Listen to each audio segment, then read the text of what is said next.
തിരുവനന്തപുരത്ത് നമ്മുടെ റോഷിപാൽ നിൽക്കുന്നുണ്ട്. ഇന്നത്തെ നിയമസഭയിലെ വിശേഷങ്ങളാണ് റോഷിപാൽ പങ്കുവച്ചിരുന്നത്. നമുക്കൊരിക്കൽ കൂടി റോഷിപാലിലേക്ക്. റോഷി തുടരാവുന്നതാണ്. ഇന്നിപ്പോൾ ഇടവേളയ്ക്ക് ശേഷം നിയമസഭാ സമ്മേളനം പുനരാരംഭിക്കുമ്പോൾ നമ്മൾ പറഞ്ഞതുപോലെ സർക്കാർ ശരിക്കും പറഞ്ഞാൽ മറ്റൊരു പരീക്ഷണത്തെ നേരിടും. ആശാവർക്കർമാരുടെ സമരമൊന്നും നിയമസഭയിൽ അടിയന്തര പ്രമേയമായി വരാനുള്ള സാധ്യതയില്ല. സർക്കാർ കണക്കൊക്കെ പറഞ്ഞ് കേന്ദ്ര സർക്കാരിൻ്റെ ചുമലിൽ കൊണ്ടിടാനുള്ള സാധ്യതയുണ്ടെന്ന് പ്രതിപക്ഷത്തിനറിയാം. അതുകൊണ്ട് ലഹരി അടക്കമുള്ള വിഷയങ്ങളൊക്കെ ആയിരിക്കും ഇന്നലെ സഭയിൽ കൂടുതൽ സ്ട്രെസ് നൽകി ഉന്നയിക്കാൻ സാധ്യതയുള്ളത്. ഡോക്ടർ അരുൺകുമാർ, പ്രതിപക്ഷം നേരത്തെ ആലോചിച്ചതാണ് ആശാവർക്കർമാർ സെക്രട്ടേറിയറ്റ് പടിക്കൽ നടത്തുന്ന സമരം, ആശാവർക്കർമാർ ഉന്നയിച്ചിരിക്കുന്ന ആവശ്യങ്ങൾ അത് സഭയിൽ അടിയന്തര പ്രമേയമായി ഉയർത്തിക്കൊണ്ടുവരും. പക്ഷേ അത് അടിയന്തര പ്രമേയമായി വന്നാൽ ഒരുപക്ഷേ സഭ നിർത്തിവെച്ച് ചർച്ച ചെയ്യാനുള്ള തീരുമാനം സർക്കാർ എടുക്കും.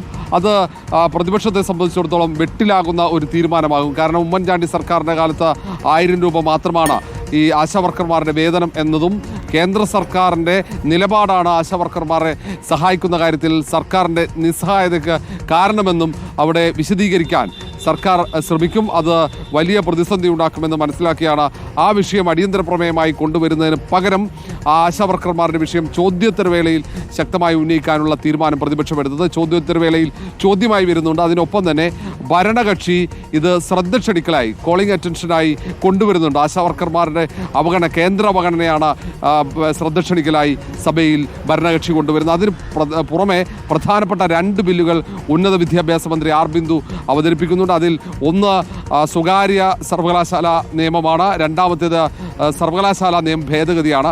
ഇതിൽ രണ്ടും പ്രധാനപ്പെട്ടത് പ്രതിപക്ഷം ശക്തമായി എതിർക്കുന്ന വിഷയങ്ങൾ. അതിൽ സെലക്ട് കമ്മിറ്റിക്ക് സ്വകാര്യ സർവകലാശാല ബില്ല് വിടണമെന്ന ആവശ്യമുയർത്തിയിരുന്നു. പക്ഷേ ഏതായാലും സബ്ജക്റ്റ് കമ്മിറ്റിക്ക് വിടാനുള്ള തീരുമാനമാണ് സർക്കാർ എടുക്കാൻ സാധ്യത.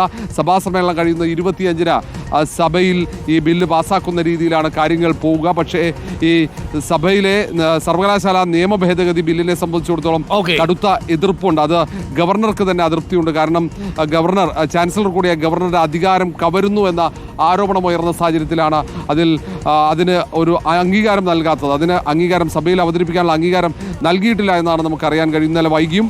അങ്ങനെയെങ്കിൽ അത് സ്പീക്കറുടെ അനുവാദത്തോടെ സഭയിൽ അവതരിപ്പിക്കാനാണ് സാധ്യത. കാരണം മലയാളത്തിലാണ് ബില്ല് തയ്യാറാക്കിയിരിക്കുന്നത്. അതുകൊണ്ട് തന്നെയാണ് ഗവർണറുടെ അംഗീകാരം ആവശ്യമായി വന്നിരിക്കുന്നത്. അരുൺകുമാർ. Okay, thank you. റോഷിപാലാണ് വിവരങ്ങൾ നൽകിയത്.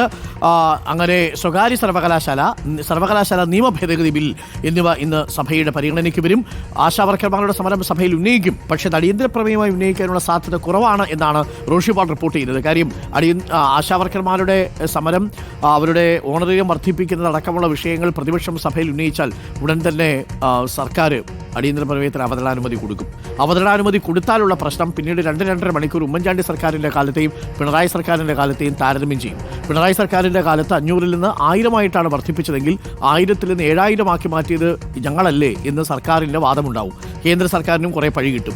ഇത് പ്രതിപക്ഷത്തെ സംബന്ധിച്ച് അത്ര ഗുണകരമാവാത്ത ഒരു സാഹചര്യത്തിൽ അടിയന്തര പ്രമേയത്തിലേക്ക് പോവില്ല. പകരം അവർ സഭയിലത് മറ്റ് സബ്മിഷനുകളിലൂടെ മറ്റും ഉന്നയിക്കാനാണ് സാധ്യത.